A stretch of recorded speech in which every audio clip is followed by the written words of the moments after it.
What is up, you guys? We are here for our weekend reflection message. I am on my way out to Tomato Festival, so I'm not sure if we're gonna get to do our full-on full moon workshop. I will tell you the general overall energy of this full moon in this reading, so we won't skip over it entirely because there's some important things going on this weekend. So before we get into our reading, this is the full moon of the month of Leo. According to the Jewish calendar, this is a particularly harmonious day where the sun and the moon are equals and they are together and they come together into union. So the moon is ruled by Cancer, the divine feminine, the mother. The sun is ruled by, or Leo is ruled by the sun, and the sun is representative of the Father or the light of the Creator. And so we are, as human beings, as souls, we're represented by the moon. The moon has no light of its own. It reflects the light of the sun. So the sunlight is eternal though, and the moon waxes and wanes. So the moon represents us, the vessel, and the sun represents the Creator. And so on the full moon of the month of Leo, that is the day that the Kabbalists think of as the perfect day for soulmates to come together because of that union of the perfection of the divine masculine and feminine together. So this weekend you have that potential right there. And also there is today, when hopefully you're seeing this early enough, today's Lionsgate 8/8. And so this is a portal of initiation and abundance and movement and progress and prosperousness and expansion. So we really need to have our hearts open and our minds full of optimism and faith and hope and pray for the world, not only just ourselves. In fact, one way you can guarantee that your prayers are heard more so than they would have been before is to put others first and pray for others. So if we are praying for the liberation of the Palestinian people, if we are praying for the protection and liberation of our immigrant friends and neighbors that are being, set upon right now, praying for the state of the world and all the crises that we have ranging from climate to, evil overlords. So, we need to join and use our collective power for the good of the collective. And then, by that act of selflessness, it inherently raises your vibration and aligns you with your authentic path. And so the things that are truly meant for you start to come in because you've done this selfless act of service. And so you're really lifting yourself up into a higher vibration. Bring me a higher love. Whoa. I love 80s feel-good music, you guys. Okay, so our cards today. Okay, so before we get into the cards, no, but not yet. The full moon. So happy full moon in Aquarius. And this is a fixed air sign. So what we have here in this energy is all of our mindsets and our thoughts and our perceptions and the way that we perceived and thought about things is coming to a revolutionary ending and re-beginning. It's like we've got like an eureka aha moment and it's like that moment then erupts us into this beautiful firework of Phoenix where everything that is not true and everything that is only illusion, it just burns away. And so then out of that ash, we rise, this Phoenix, renewed, reborn, like a totally new self. We are rebelling and having this radical revolution against the former self that we were. And of course, we're bringing all of the best parts of ourselves with us, but any part of that dark part of the shadow that was holding us back and sabotaging it, we are like rehabilitating that part of ourselves and reintegrating and bringing that with us. We can't fight against it. We can't get rid of it. So the only real solution is to rehabilitate that part of the self, reparent that part of the self, go back to those times and situations that put that trauma in and undo that virus in the system, right? We've got to seek those things out, or if it's too much to go back and open that thing, then rewriting new programming, and getting with a professional and unpacking that with someone who has like a guided and way to oversee you in that, where you're not alone in it. But if you are, open to doing the inner work, and you're a person that, is capable of doing that, then, dive in. Okay, so any other things? So we're having an overhaul of our mindset and the way that we see the world and our perception. So it's really this reinvention of ourself that is beginning to come online now. And it's something that we've been working towards for the last few years. We cleared the ground. We let the land lie fallow. We started to pull ourselves back together and bridge ourselves to each little incarnation of self that led us step by step through this metamorphosis and transformation. But now we are coming to a completion. It's almost like we had gone through the various stages of our schooling, and now it's like we're ready to graduate and move into the world of integration and bringing things into fruition. So this is the last full moon before eclipse season. I can't believe it's already upon us. And so it's, it's really great now to tie up loose ends and let go of mentalities and behaviors and things that you are investing your time and resources in that aren't good for you, or that aren't pushing you into your potential, or that are holding you back or draining you, essentially. So anything that's harming you, anything that's not really in alignment with your authentic self and this next level that's coming into fruition is really shedding away. Okay, let's see. I think that's all the major stuff. There are things going on with Venus, but I can't remember exactly what, but lots of new harmony and potential for harmony. But the cards are addressing this here. In the negotiation, we have Jupiter and Libra. So Jupiter in Libra, negotiation. And we have this woman pointing out the sun and the moon, which is interesting for this weekend.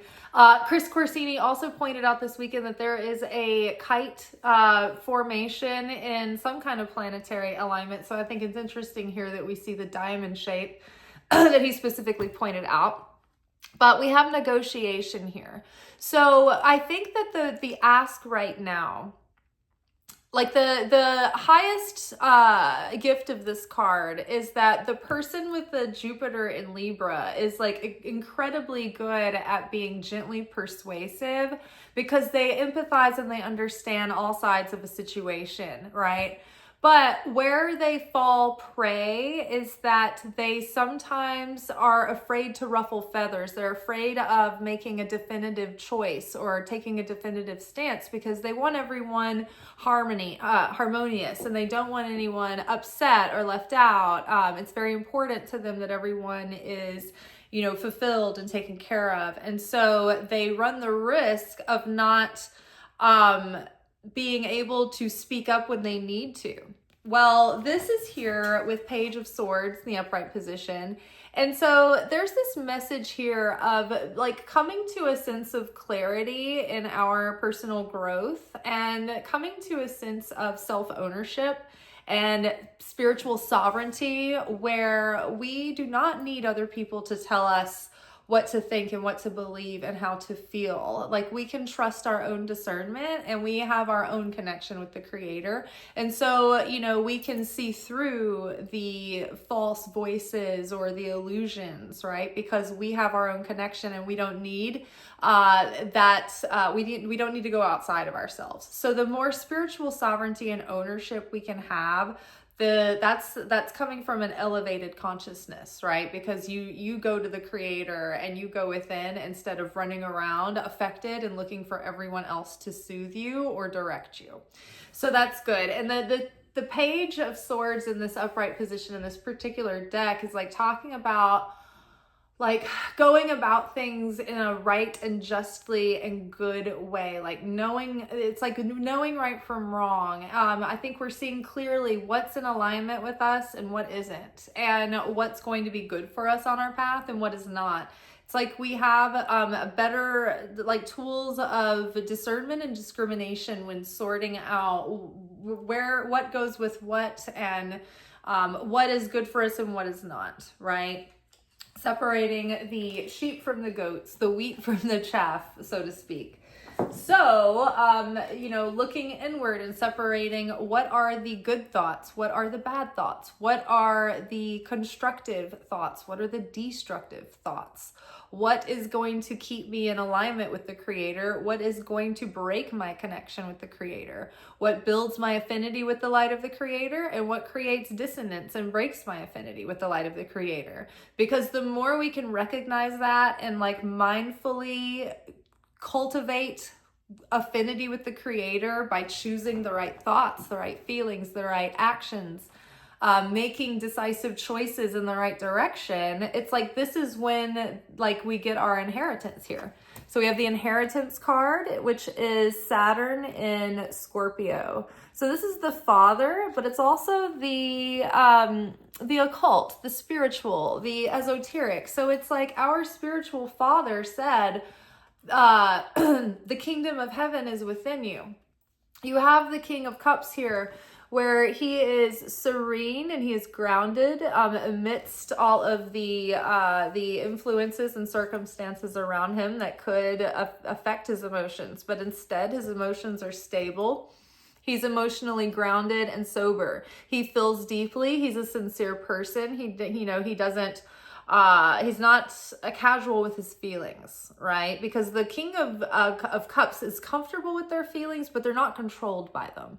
They're not drunk on their emotions and flighty like the Knight of Cups can be, and the Knight of Wands. The King of Cups is sincere and steadfast, maybe not so showy, maybe even sometimes seemingly stoic, but this is sincerity, and this is something you can depend on. Well, this is the self that we're embracing right now and becoming. This is that self that can be in the kingdom of heaven, and bring that down to earth. And what that means is that when the kingdom of heaven is within you, that means that you go into a quiet place and you go inward and you go into the upper room of your house, the higher consciousness above the carnal mind, right? And that is where you tap into the heart realm. And that's when you tap into that heart information processor, the heart mind. And that is the bridge to the Holy Spirit, to the Christ, right? And we bypass our ego thoughts and our carnal instincts. And we then tap into our like higher thoughts, our higher self's instincts instead. Our transcendent self. So this is going inward and finding that inner peace and fulfillment and being able to cultivate that and maintain it without the circumstances of life throwing us out of shape and out of whack and off of our path and out of our rhythm. We have to learn how to guard our peace and maintain it. And we're learning more about this all the time with the popularization of meditation and, things that we can do to help reset our nervous system and regulate our nervous system. More people talking about spirituality in different containers other than maybe the traditional ones that seem to kind of have a space for some and not others. You know what I mean? So there's more spirituality available to us now. There are more modalities, more tools in our tool belt available to help us cultivate and maintain that connection with God so that we can maintain that deep inner rest, that deep peace, knowing that whatever happens, like God's got our back. The circumstances and the scene may grow dark and bleak, but we get through it. We get to the other side. And so, which brings us to detachment. Now that we are being sort of reborn, and we're setting out in this new chapter, and we're at this new level of ourself. We are kind of taking on new levels of our potential and new challenges and new projects and new, passions and stuff, things that we're working towards that our ego tends to like steal the joy from by like looking to see what the results are. Oh, is this happening on my timeline? Is this taking too long? Shouldn't this have happened by now? Where are my metrics, right? So what we need to do is just completely detach. We have Venus in Aquarius here. Aquarius is represented, the full moon in Aquarius. And so we need to emotionally detach. Aquarius is kind of like a little bit stoic, and approach our new chapter like the Knight of Pentacles. The Knight of Pentacles is steadfast. Plop, plop, plop. Does not go fast. The Knight of Pentacles is not in a hurry. They take one methodical, thought out step at a time, but they're consistent and they're dependable and they are sure-footed. So they have discipline and they have perseverance because they don't burn out. They are responsible, and you can really depend on that Knight of Pentacles. That is the most dependable knight, one of the most dependable face cards in the deck. So where we need to be right now is just to have this kind of stoic detachment from results, and just pull all our wherewithal into putting our focus into continuing to take one inspired step forward at a time. Keep taking the actions, keep making the effort, keep giving it our all. Don't look up to see, are we successful yet? Don't worry about that. Don't worry about the results. Just decide within yourself with this peaceful resolve that you're going to show up every day and be diligent and be persistent and keep taking actions that move the needle forward, and God will help us with the rest. So it's just, we have to have this resolve, because what we need here is we need passion and excitement and zeal in our effort in order to keep the magnetism and keep the momentum alive. And so what ends up burning us out is the disappointment of not getting our expectations met with the results. And so then we get discouraged, and it sends us on these emotional roller coasters. But if we just enjoy the tasks of the day, like the humble acts of like doing the sand raking, right, in a Zen garden. It's like the point is just to show up to the work and lose yourself in it and find the joy in the everyday. Because no matter what you do, no matter how wonderful a dream come true it is or who it is, you're going to get to that mundane point where it's pushing up against you and you've met the edge of yourself again and you're no longer distracted, and here is your comfort level and here is your discomfort. And so it's always waiting. So instead, doesn't matter if I'm comfortable or not, or if I'm inspired or not. I've put this time aside. I am using my energy in this way, and it's non-negotiable. Doesn't matter if, I'm not saying don't go back and reevaluate your plans and tweak things so that they'll be optimized, but don't get discouraged and think you're going to give up on yourself, because you will always get tired. And you will come through moments where everybody wants to give up on themselves, no matter where they are, what they're trying to do. And you just have to push through it, and it never goes away. It's always looming around a corner. One day we're up, next day we're sick of it all. So just keep pushing, just one day at a time, right? Well, it'll all turn around tomorrow, every day. So how you get there, kitten? Okay, that is all for tonight. Maybe I will be able to make another video for tomorrow, hopefully, where we can do a spread talking more about the full moon. But I can't make any promises. I'm going to this tomato festival tonight and tomorrow, and there's just lots of social engagements all through the weekend. So if not, I'll miss y'all, and I'll be back as soon as I can. Ciao.